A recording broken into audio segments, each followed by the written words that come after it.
નમસ્કાર વિદ્યાર્થી મિત્રો, આજે આપણે આ વિડીયોમાં ધોરણ 8 અંતર્ગત સ્વ અધ્યયન પોથી ભાગ નંબર 2માં સંસ્કૃત વિષયમાં પાઠ નંબર 2 છે ચિત્રપદાની 1. તો આ પાઠનું સંપૂર્ણ જવાબો સાથેનું સોલ્યુશન કરવાનું છે. વિદ્યાર્થી મિત્રો, જો તમે અમારી ચેનલ ઉપર પહેલી વાર હોય તો ચેનલને સબસ્ક્રાઈબ કરી લેજો, બાજુમાં આપેલું બેલ આઇકન દબાવી દેજો, જેથી કરીને નવા વિડીયો છે તમને ઝડપથી મળતા રહે.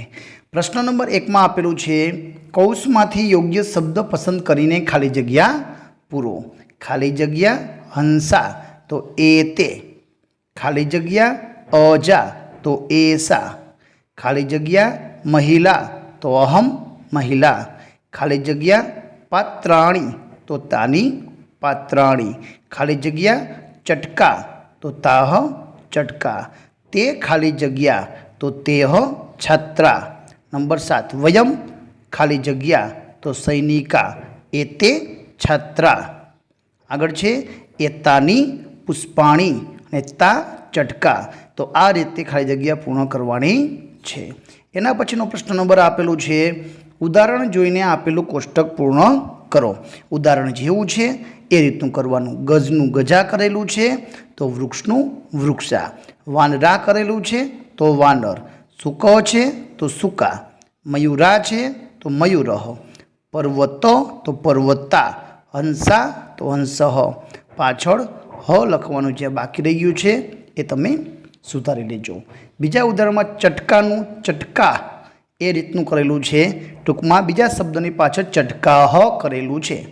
તો નૌકા નૌકાહ, માપિકા માપિકાહ, લતાહ તો ખાલી લતા, કન્યા કન્યાહ, અજા અજા, મહિલા મહિલા.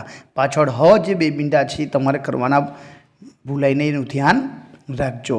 અહીં ત્રીજું ઉદાહરણ છે પુસ્તકમ. પુસ્તકમનું પુસ્તકાની તો વનમ વનાની, ફલાની તો ફલમ, રત્નમ તો રત્નાની, પુષ્પાણી તો પુષ્પમ, ચિત્રમ તો ચિત્રાણી, પત્રમ તો પત્રાણી. તો આ રીતે જવાબ લખવાનો છે. એના પછી આપેલું છે ચિત્ર જોઈને જવાબ લખો. અહીં ચિત્ર આપેલું છે કે એતે કે, તો એતે અશ્વાહ, તો તે કે, તો તે ગર્દભા, એતા કા તો એતા મહિલા, સા કા તો સા માપિકા, એતાની કાની તો એતાની ફલાની, તાની કાની તો તાની પુસ્તકાની. તો આ રીતના જવાબ લખવાના છે.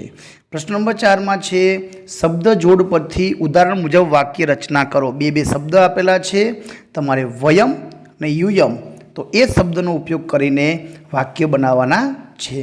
તો વયમ આરક્ષકા યુયમ જનાહ, વયમ દેવતા યુયમ ભક્તા, વયમ બાલકા યુયમ સૈનિકા. તો આ રીતના ઉદાહરણ પ્રમાણે બનાવવાના છે. એના પછી પ્રશ્ન નંબર 5 છે, ઉદાહરણ મુજબ વચન પરિવર્તન કરો.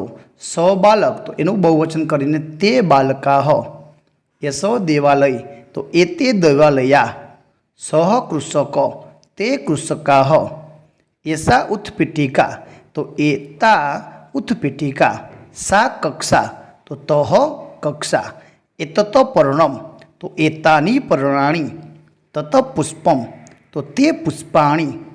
તો આ રીતના તમારે બહુવચન કરવાના છે. એના પછી પ્રશ્ન નંબર 6 આપેલું છે, નીચેના વાક્યોનું સંસ્કૃતમાં ભાષામાં અનુવાદ કરો. આ ચિત્રો છે તો એતાની ચિત્રાણી, પેલી ચકલીઓ છે તો તા ચટકાહ. નંબર 3, પેલા વાસણો છે તો તાની પાત્રાણી, આ હંસો છે તો એતે હંસાહ, આ પુસ્તકો છે તો એતાની પુસ્તકાની, તમે છોકરીઓ છો તો યુયમ બાલિકાહ, આ સસલા છે તો એતે સસકાહ, આ બકરીઓ છે તો એતાહ અજાહ, પેલા હાથીઓ છે તો તે ગજાહ, અમે શિક્ષિકાઓ છીએ તો વયમ શિક્ષિકાહ. તો આ રીતે તમારે ગુજરાતીનું સંસ્કૃતમાં લખવાનું છે. એના પછી પ્રશ્ન નંબર 7 છે, ચિત્ર જોઈને સંસ્કૃત શબ્દ લખો. વૃક્ષો તો વૃક્ષાહ, બોલ તો કંદુકા, દડાઓ.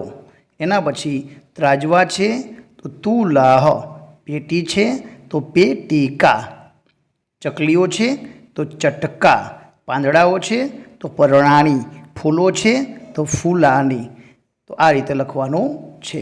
પ્રશ્ન નંબર 8માં આપેલું છે નીચે આપેલા શબ્દોમાંથી પુલ્લિંગ, સ્ત્રીલિંગ અને નપુંસકલિંગ શબ્દોને જુદા પાડવાના છે. અહીં આપણને ઉપર કાઉન્સમાં શબ્દ આપેલા છે, એ શબ્દમાંથી અલગ અલગ શબ્દો.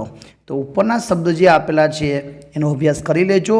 એમાંથી મયુરઃ, શિક્ષક ને અશ્વઃ એ પુલ્લિંગમાં આવશે. મહિલા, ચટકા, બાલિકા, ગીતા, પ્રતિમા એ સ્ત્રીલિંગમાં આવશે. પુષ્પમ, ચિત્રમ, પુસ્તકમ એ નપુંસકલિંગમાં આવશે. તો આ રીતે તમારે વર્ગીકરણ કરવાનું છે. તો વિદ્યાર્થી મિત્રો, આ હતું ધોરણ 8 વિષય સંસ્કૃતના સ્વ અધ્યયન પોથી પાઠ નંબર 2નું સંપૂર્ણ સોલ્યુશન.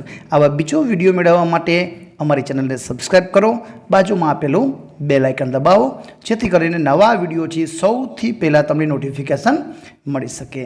વિડીયો ગમે તો લાઈક કરજો, અમારી ચેનલને સબસ્ક્રાઈબ કરજો. આભાર, ધન્યવાદ.